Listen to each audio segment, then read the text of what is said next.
billahi ta'ala min syururi anfusina wa sayyiati a'malina may yahdihillahu fala mudilla lahu wa may yudlil fala hadiya lahu wa asyhadu an la ilaha illallah wahdahu la syarika lahu wa asyhadu anna Muhammadan abduhu wa rasuluh sallallahu alaihi wa ala alihi wa ashabihi wa man tabi'ahum bi ihsanin ila wa man tabi'ahum bi ihsanin ila yaumiddin wa sallama tasliman katsira. Amma ba'du, ya ibadallah, ayyuhal muslimun wal muslimat rahimakumullah.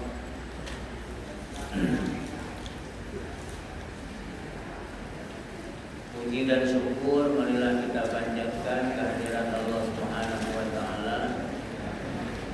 Beri salawat dan salam kita ajukan kehadirat bagi Nabi besar Muhammad sallallahu alaihi wasallam.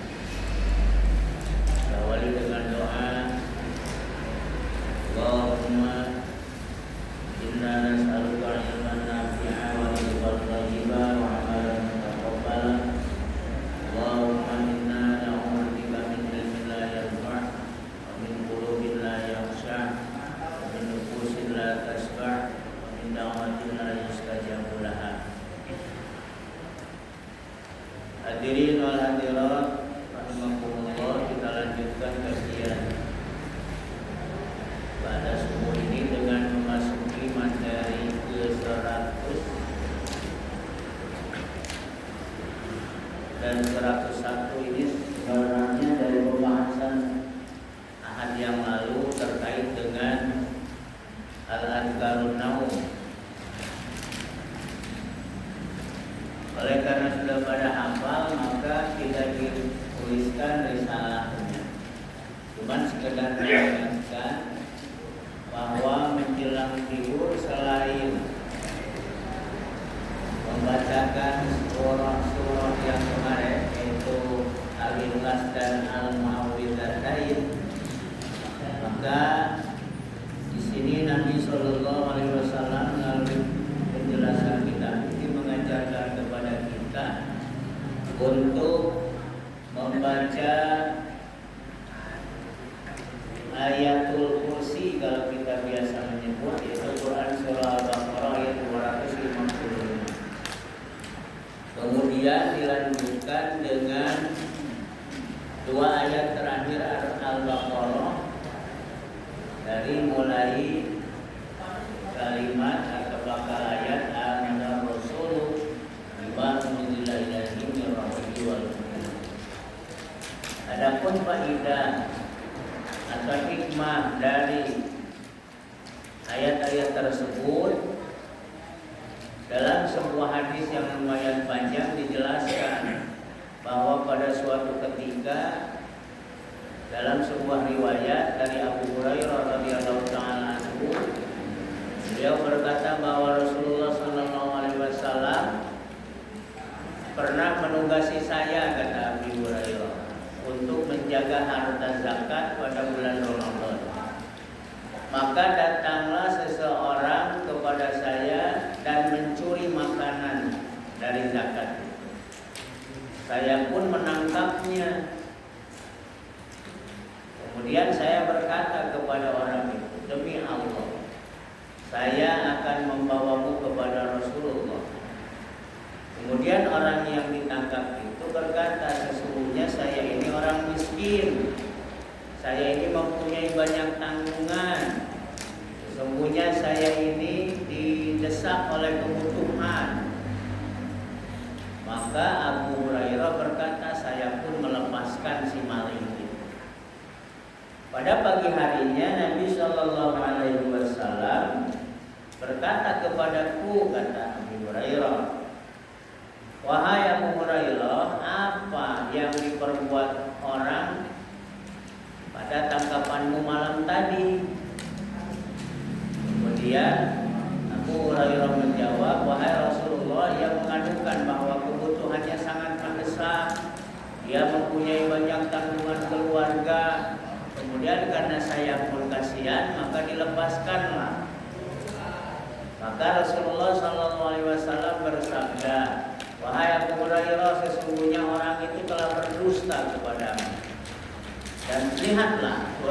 ketika dia pasti akan kembali. Dan saya pun tahu, kata Abu Hurairah, bahwa orang itu akan kembali.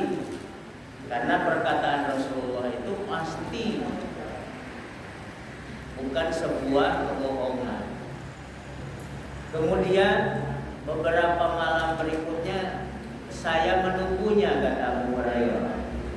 Dan datang pula lah pada suatu malam orang tersebut mencuri makanan yang dijaga oleh Abu Hurairah. Kemudian berhasil dia menangkapnya kembali. Kemudian orang itu berkata, lepaskanlah saya. Saya ini orang miskin yang banyak tanggungan. Biasa kalimat seperti itu. Menurut riwayat dinyatakan bahwa Abu Hurairah seolah-olah berkata, tidak akan tertipu untuk kesekian kalinya. Wahai Abu Hurairah, tetaplah, lepaskan aku, dan seterusnya menurut orang itu. Kemudian oleh Abu Hurairah karena merasa iba dilepaskan kembali. Kemudian di pagi harinya Rasulullah SAW bertanya dengan pertanyaan yang sama di waktu dan malam-malam sebelumnya. Kemudian mengadukan dirinya kepada Rasulullah SAW bahwa orang itu berhasil ditangkapnya, namun karena belas kasihan lalu dilepaskan. Rasulullah bersabda, dia berkata dusta, wahai Abu Hurairah, dia pasti akan kembali. Dan menurut riwayat ini, pada suatu malam kembalilah orang tersebut untuk mencuri. Tapi untuk yang kesekian kalinya, dalam riwayat ini disebut yang ketiga kalinya, maka dia tidak dilepaskan oleh Abu Hurairah. Akan tetapi orang itu tetap meminta, lepaskan saya akan mengajarkan kepadamu beberapa kalimat yang pasti bermanfaat bagimu. Lalu Abu Hurairah bertanya, apakah itu? Lalu dia berkata, jika kamu berangkat menuju tempat tidur, kata si maling itu, maka bacalah ayat kursi, Allahu la ilaha illa huwal hayyul qayyum, dan seterusnya. Oleh karena mendengar ayat-ayat suci Al-Quran dibacakannya, maka Abu Hurairah pun bukan karena iba tapi karena khidmat, maka dilepaskannya lah si maling. Pada pagi harinya baginda Rasulullah bertanya seperti pertanyaan yang sebelumnya. Lalu Abu Hurairah menjawab, tadi malam ya Rasul berhasil kutangkap. Seperti biasa dia minta dilepaskan, tapi tak kulepaskan. Ketika ku pertahankan, dia malah berkata, mengajarkan ayat-ayat suci Al-Quran kepadaku. Apa bunyinya? Kata Nabi. Lalu disebutkanlah kata orang itu, kalau mau berangkat tidur, maka bacalah ayat kursi. Rasulullah SAW bersabda, wahai Abu Hurairah, kalimat orang tersebut adalah benar yang akhir, tetapi perbuatan dia salah. Lalu Abu Hurairah bertanya, ya Rasul, siapakah dia? Dia itu sebenarnya adalah setan laknatullah. Hadirin rahimakumullah, dari riwayat ini dapat dipahami paling tidak dua. Pertama, ketahuilah bahwa setan laknatullah itu adalah hamba Allah yang tadinya soleh. Seperti dalam beberapa riwayat yang masyhur, iblis atau setan laknatullah alaih, mereka itu adalah orang keturunan orang soleh. Akan tetapi karena berkhianat dengan satu penyakit yaitu sombong, maka menurut para mufasir dia dimustaq dari kata ablasa yublisu. Iblis artinya lepas dari rahmat Allah Subhanahu wa taala.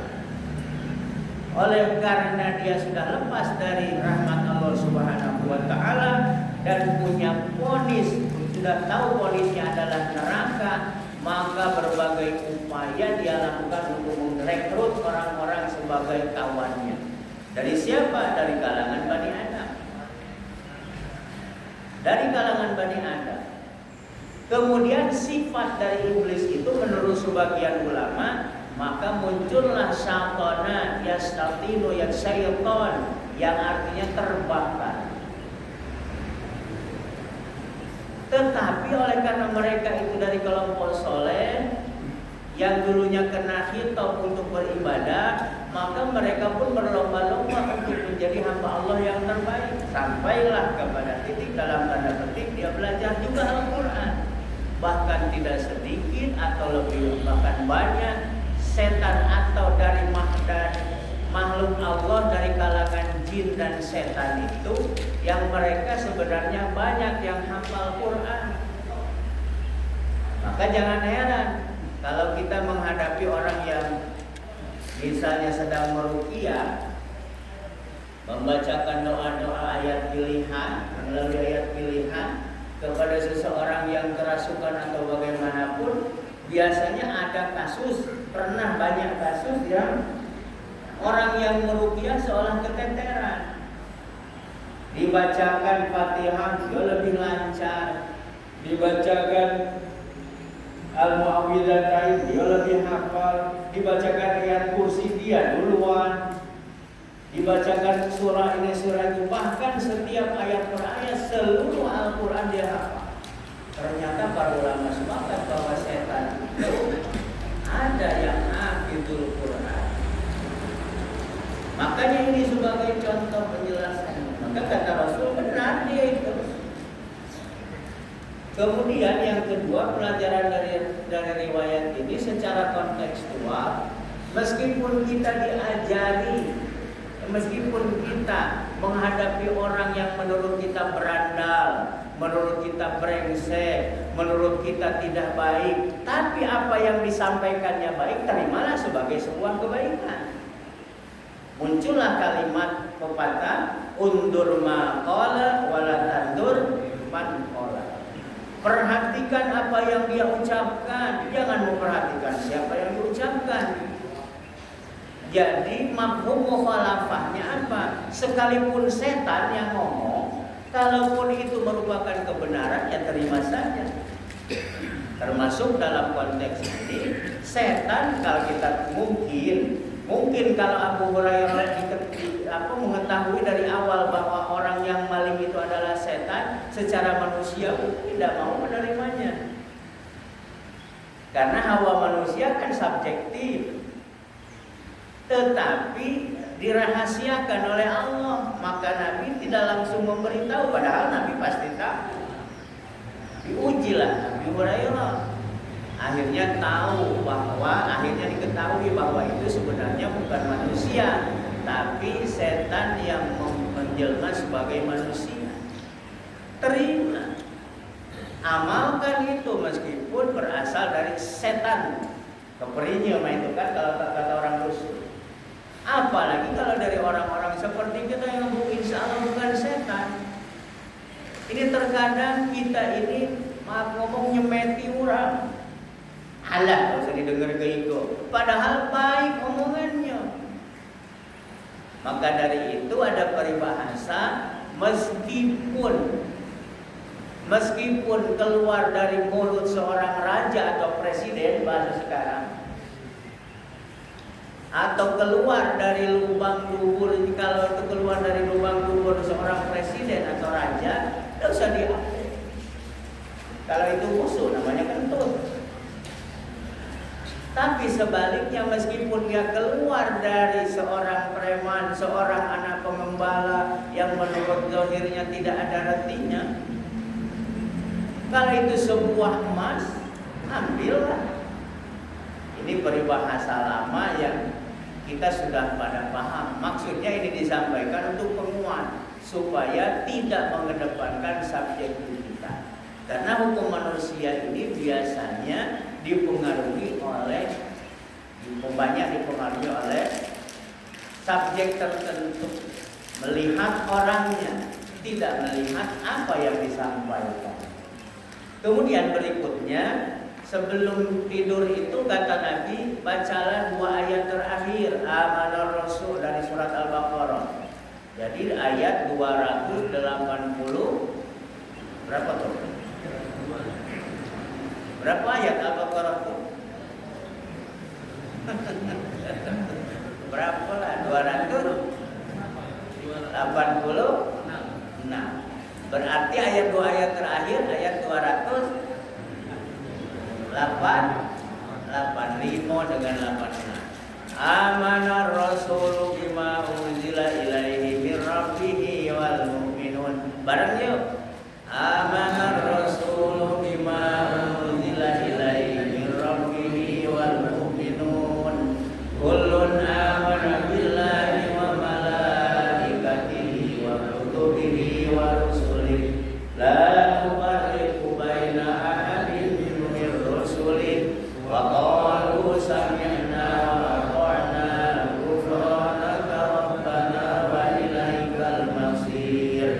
la yukallifullahu nafsan illa wus'aha laha ma kasabat wa 'alaiha ma kasabat rabbana la tu'akhidhna in nasina aw akhtana rabbana wa la tahmil 'alaina isran kama hamaltahu 'alal ladzina min qablina rabbana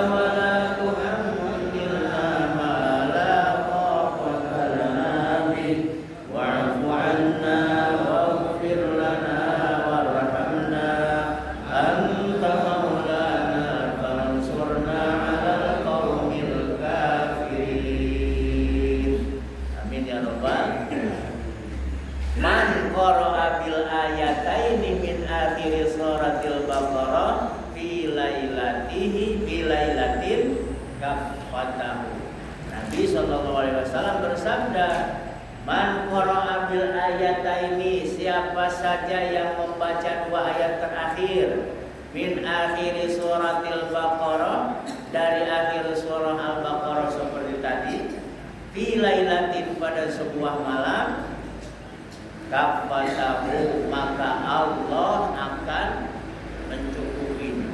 Dalam sebuah riwayat dinyatakan sungguh kedua ayat itu telah mencukupinya. Apa yang dicukupi? Yang dimaksud mencukupi menurut orang fasir dalam hadis tersebut adalah mencukupi dari berbagai musibah dan penyakit pada malam itu ditolak, dilindungi oleh Allah Subhanahu wa taala dari orang tersebut. Kemudian hadirin rahimakumullah, berikutnya apa sih zikir atau doa yang dibaca sebelum menjelang tidur? Dalam risalah yang ke-102 disebutkan Rasulullah sallallahu alaihi wasallam membaca doa Bismika Rabbi wa wada'tu janbi wa bika arfa'uhu in amsakta nafsi farhamha. Ada kan di situ? Wa in arsaltaha fahfazha bima tahfadhu bihi ibadakas sholihin. Jadi waktu di mutola'ah pada beberapa kalimat ada yang terbalik, tapi alhamdulillah. Kemudian dilihat dari kitab syarahnya ini sudah dibetulin. Jadi sekali lagi, doa pertama, Bismika Rabbi wada'tu jambi wa bika arfa'u fa in amsaktu nafsi farhamha wa in arsaltaha fahfadha bima tahfadhu bihi ibadakas sholihin. Sahabiyul hadis wa Abu Hurairah. Wa jaa fi bidayatil hadis qauluhu sallallahu alaihi wasallam idza qama ahadukum min firashihi thumma raja'a ilaihi falyanfadhu bi nafhati darati salasa maratin ila akhiril hadis. Jadi Nabi sallallahu alaihi wasallam dalam hadis riwayat dari sanad Abu Hurairah ini menjelaskan bahwa sebelum atau menjelang tidur membaca Bismika Rabbi wada'tu jambi, dengan menyebut nama Allah, nama Tuhanku, Rabbku yang telah meletakkan tubuh. Wa bika arfa'uhu, dan dengan menyebut namamu pula saya mengangkatnya.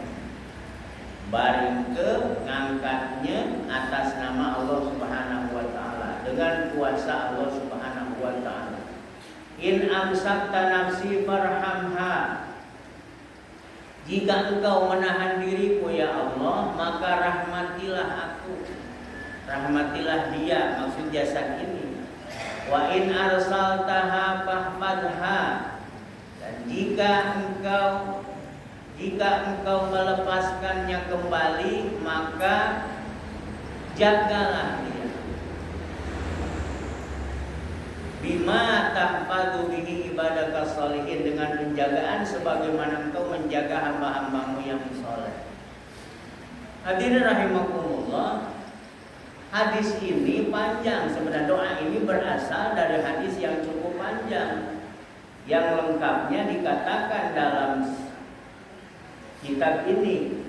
Idza qama ahadukum an firashihi, apabila salah seorang di antara kalian bangun dari tempat tidurnya, tsumma raja'a ilaihi, kemudian kembali kepadanya, maka hendaknya dia mengibasi tempat tidur. Kipas-kipas tata caranya.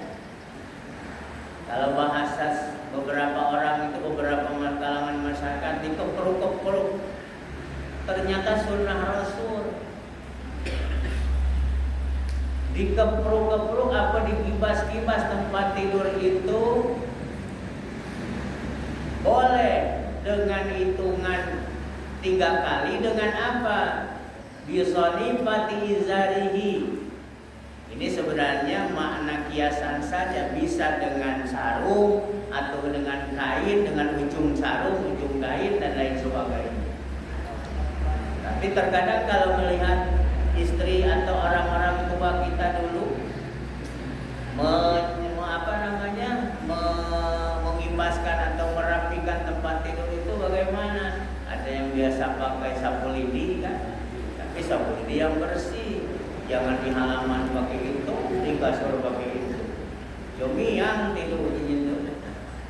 Fa innahu la yadri ma khalfahu alaihi ba'du. Kemudian yang perlu lagi, yang harus dibiasakan lagi, kalau masalah rapi-rapi lah biasa kan? Karena Islam ini agama yang sempurna.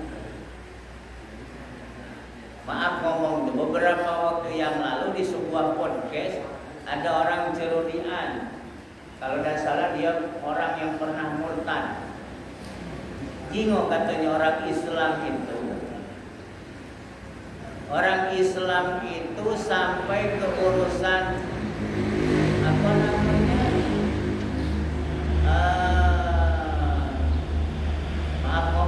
maaf cebok atau istinja bahasa kita kan, atau toharoh bahasa kitabnya, diurusi gitu.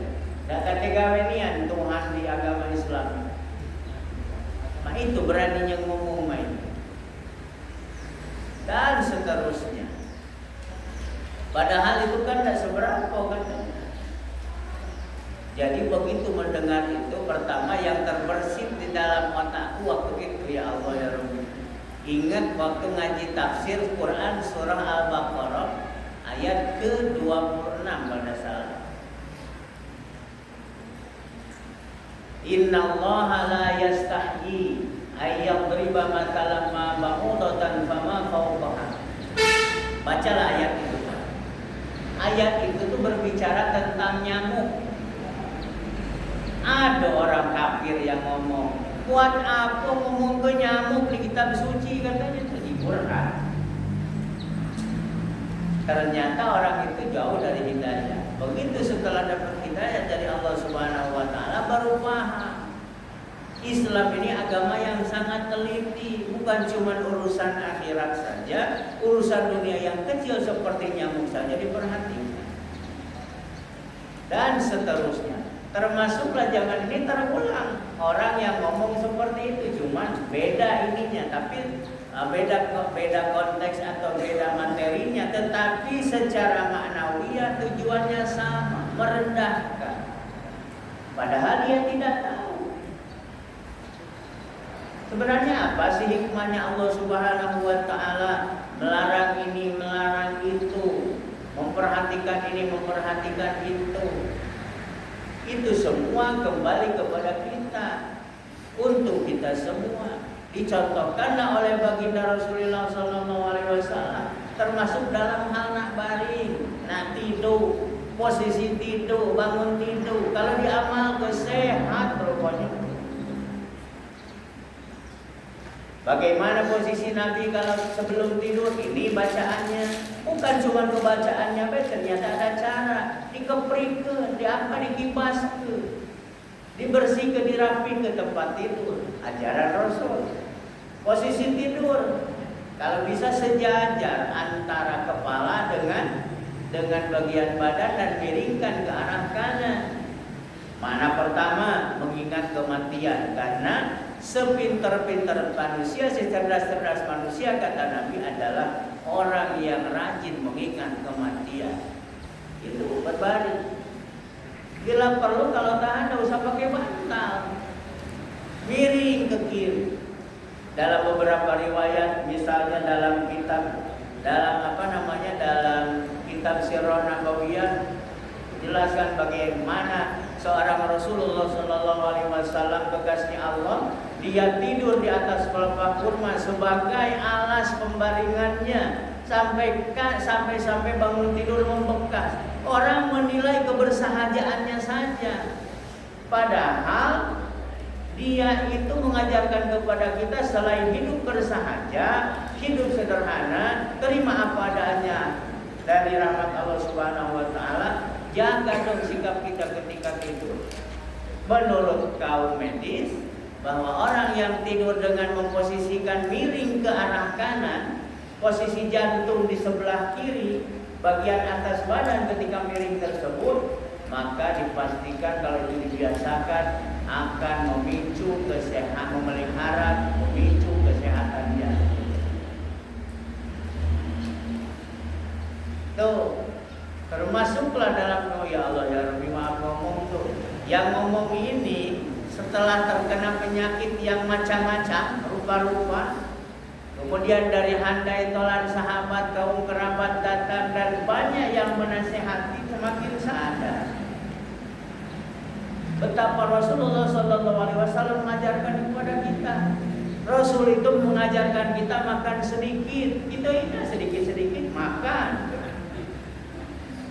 Rasul itu mengajarkan sebentar tidur, kita bentar-bentar tidur.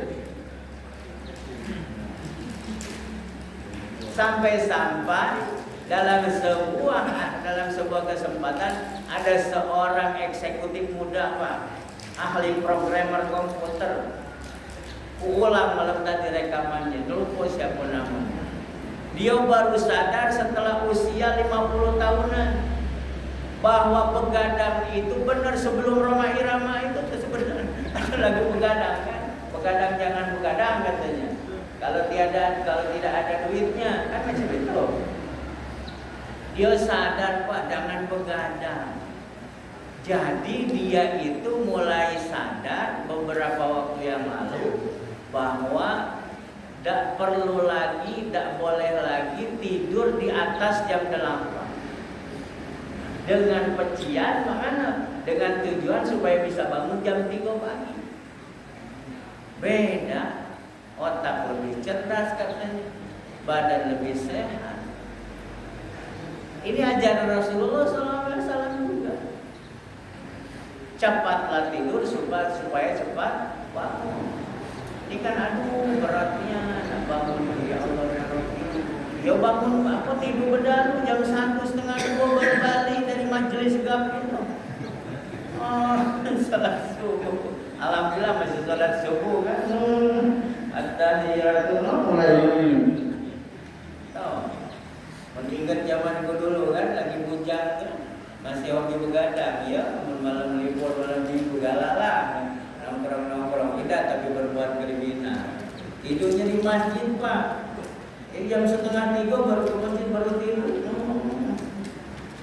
Sholat, bangun subuh kata marbot masjid, Pak.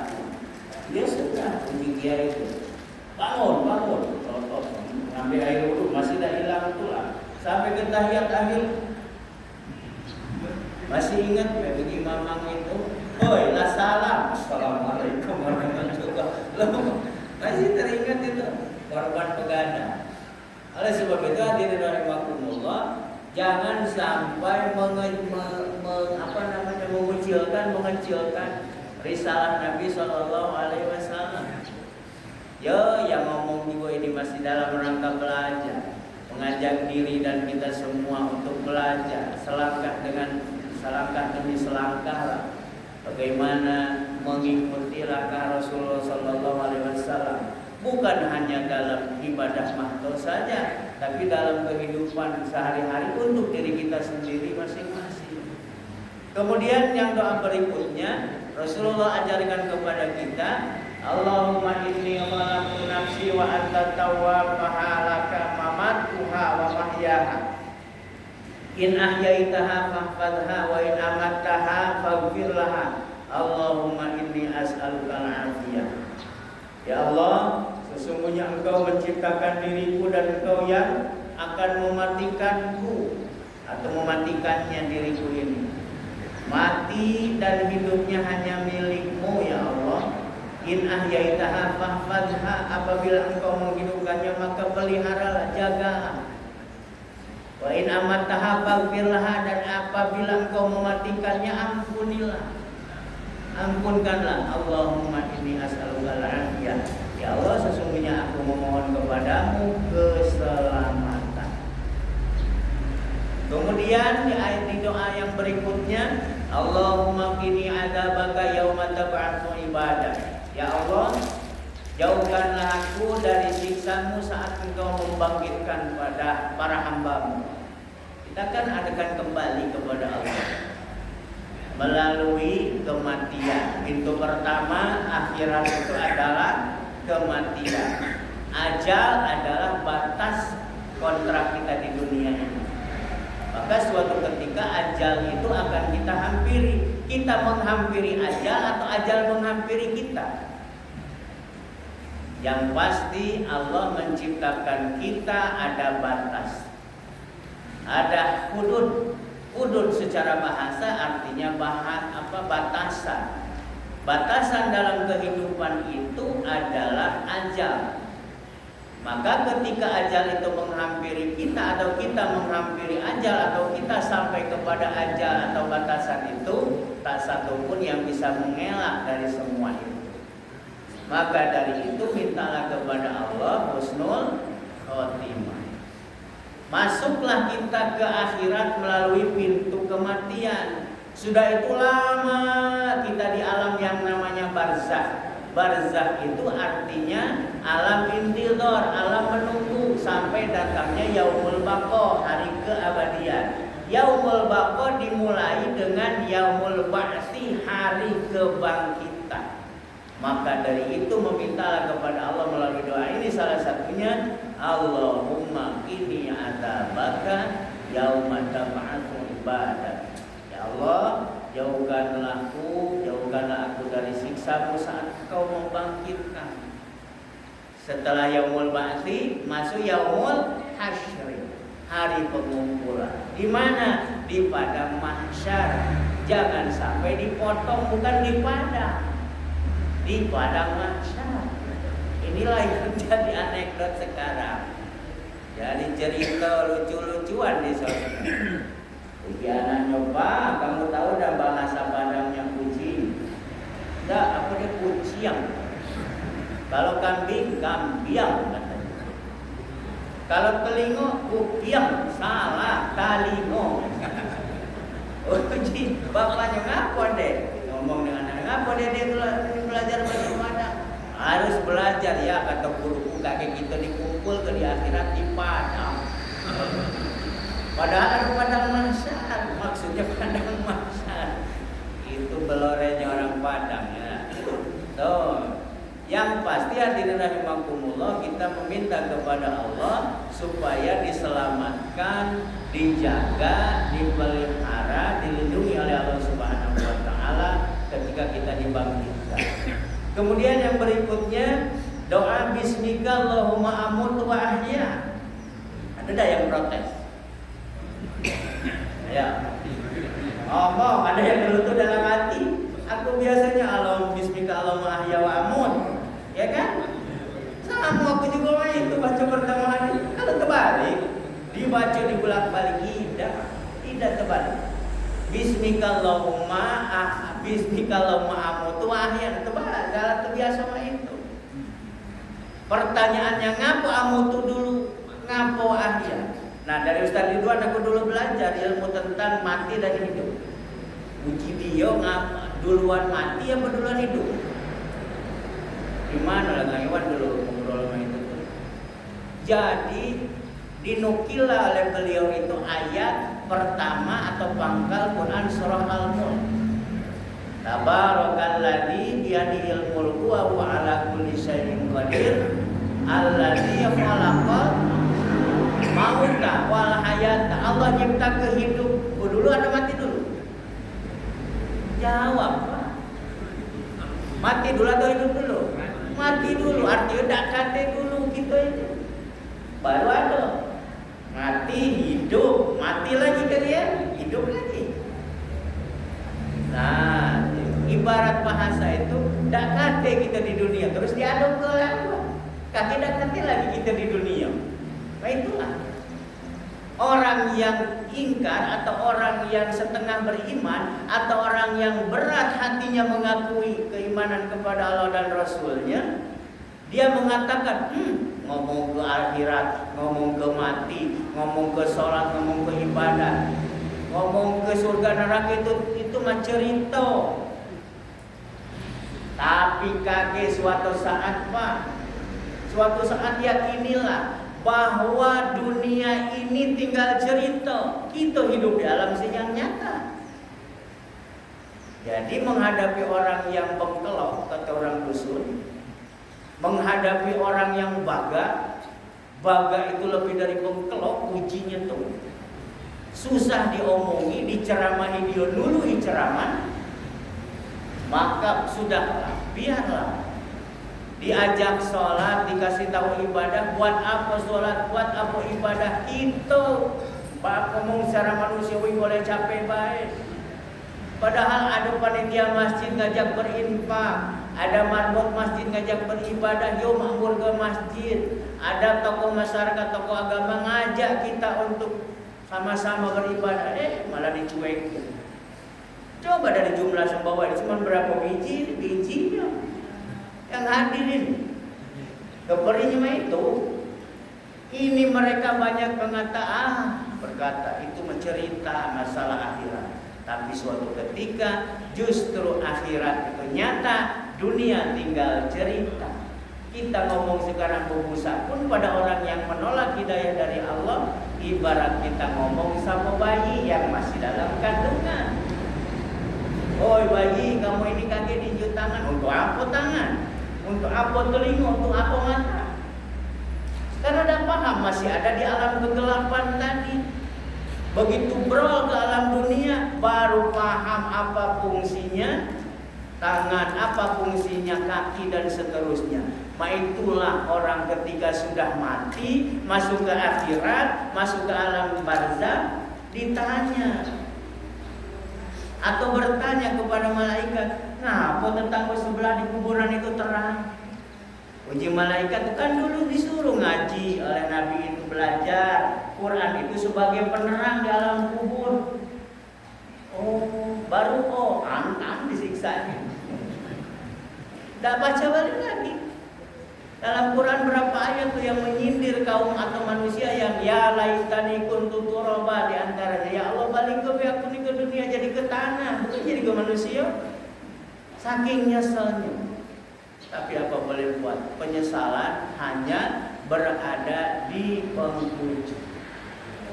Tidak ada penyesalan yang di awal atau di depan kecuali nonton sapi. Ditumburnya nyesel aku di depan, coba di belakang. Itu bukan penyesalan, tapi posisi dia kamu di depan sapi. Kemudian yang terakhir, hadirin rahimakumullah, sebelum tidur dawamkan kata Nabi membaca tasbih, tahmid, kemudian takbir sebanyak 33.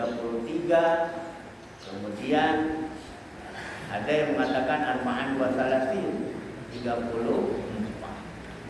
Mudah-mudahan ini bisa menjadi bahan renungan bagi kita dan menjadikan kita terbiasa untuk senantiasa berzikir, menyebut asma Allah Subhanahu wa taala ketika menjelang tidur dan menjadi kebiasaan kita, bahkan menjadi penanda kita mengakhiri dunia ini. Amin ya rabbal. Demikian untuk pagi ini, wallahu a'lam bishawab. Wa sallallahu qadar subhanakallahumma wa bihamdika asyhadu an la ilaha illa anta astaghfiruka wa atubu ilaik. Assalamualaikum warahmatullahi